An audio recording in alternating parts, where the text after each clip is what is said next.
आप देख रहे हैं 9 टीवी न्यूज।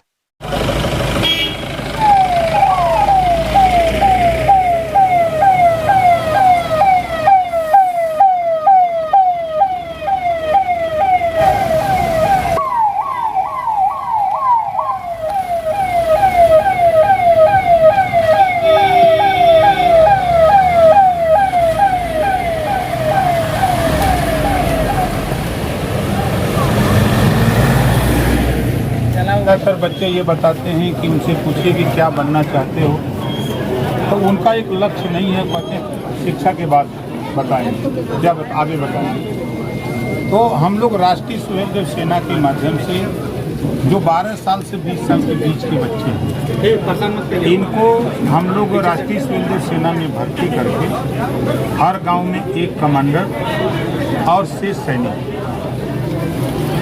महीने में छुट्टी के दिन जो सिपाही से रिटायर्ड हुआ है, कैप्टन से रिटायर्ड हुआ है, दरोगा से रिटायर्ड हुआ है, इंजीनियर से रिटायर्ड हुआ है, ऐसे लोगों के अनुभव कि सिपाही बनने में हमने क्या क्या किया तो हम सिपाही बने, हम दरोगा बनने के लिए तो हमने क्या क्या किया कि दरोगा हम बने, हम इंजीनियर बनने के लिए क्या क्या किए कि हम इंजीनियर बने।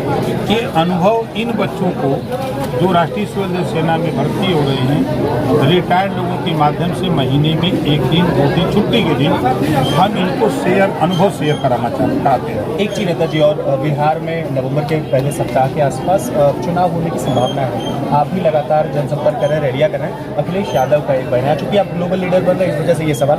अखिलेश यादव का एक बयान आया कि अवध में हराया था, मगध में भी हरा देंगे। अखिलेश के इस बयान को किस तरह देखते हैं? ये दगे हुए कारतूस है।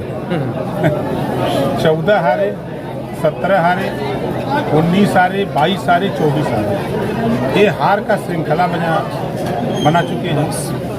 और मजे की बात कि हमें तो मिलता ना है, बाऊ होता तो वो 2 पूड़ी लेता है। यहाँ तो सरकार बना ही नहीं पा रहे हैं और बिहार जा रहे हैं सरकार बनवाने।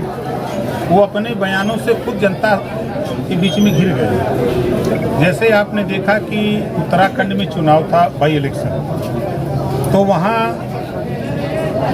के चुनाव के बाद बीजेपी जीती। कांग्रेस के प्रदेश अध्यक्ष का बयान आया कि समाजवादी पार्टी भाजपा की बी टीम है और ये वहाँ जाकर के कांग्रेस को हराने का काम किए हैं और बीजेपी को जिताया। काफ़ी उसमें बवाल हुआ, फिर बीच में समझौते हुए दोनों में। खैर, फिर मध्य प्रदेश का चुनाव हुआ। मध्य प्रदेश के चुनाव में अखिलेश जी गए प्रचार करने अपनी पार्टी का। उन्होंने बयान दिया कि कांग्रेस बहुत चालू पार्टी है, इसको वोट मत देना, कि हमको धोखा दे दिया है तो तुमको धोखा देते देर नहीं लगेगी। वहाँ भाजपा की सरकार बना के जब यूपी लौट के आए तो यूपी के मुसलमानों ने सवाल पूछा कि आप वहाँ भाजपा की प्रचार करने गए थे? तब इन्होंने बयान दिया कि कांग्रेस भाजपा की बी टीम है। अखिलेश जी के बयान है। और उधर कांग्रेस को भी भाजपा की बी टीम बता चुके हैं। अब कांग्रेस के रथ पर सवार हुए हैं तो अब दोनों बी टीम का काम क्या होता है? भाजपा की मदद करना। ये दोनों नहीं, तीनों लोग भाजपा की मदद कर रहे हैं, कोई दिक्कत नहीं है। 30 सेकंड नेताजी, क्योंकि बहुत कम समय आपके पास होता है, 2 सवाल छोटा छोटा और एक पंचायत चुनाव अगले साल होने वाले हैं, जिला पंचायत के चुनाव है, पंचायत के चुनाव, ब्लॉक प्रमुख के चुनाव। आपसे व्यक्तिगत तौर पर जानना चाहूँगा, अकेले के दम पे लड़ने वाले हैं या फिर भाजपा के साथ ही सहयोग के साथ? देखिए, ये सिंबल के चुनाव नहीं होते हैं। पार्टी के नेता सभी पार्टियों के जो बड़े चुनाव नहीं लड़ सकते, छोटे चुनाव लड़ सकते हैं। तो सभी लोग मन बनाए हैं कि सब लोग अपने अपने नेताओं को मैदान में उतारा जाए और चुनाव लड़ाए जाए। समय से पूर्व नेताजी, ये सवाल पूछना थोड़ा ठीक तो नहीं, लेकिन दीदारगंज में शिववीर सिंह भी एक अच्छे प्रत्याशी के रूप में आम जनता के बीच में निकले और कई ऐसे सारे चेहरे हैं। तो ये कह पाना कि नेताओं की पहचान आप कर रहे हैं विधानसभा में, इस बार किसको अवसर मिलने वाला, इसको लेकर के अब तक कैसे लोग? देखिए, पूरे प्रदेश में 403 सीटें हैं। हम तो यही कहते हैं कि जिस नेता को जहाँ से चुनाव लड़ना है, 2000 वकील बनाइए, वकील वकालत करने लगेंगे, चुनाव जीता देंगे। ये कल्चर है। काम करने वाले व्यक्ति को कोई पिछाड़ नहीं सकता और काम करने वाला व्यक्ति किसी क्षेत्र में हमेशा आगे जाने से कोई रोक नहीं सकता। लास्टली एकदम, बहुत संवेदनशील आप नेता हैं, जौनपुर में जब कोई घटना घटती है आप पहुंच जाते हैं, 3 लोगों की मौत हुई है नाले में बहकर के, आपकी जानकारी में होगा।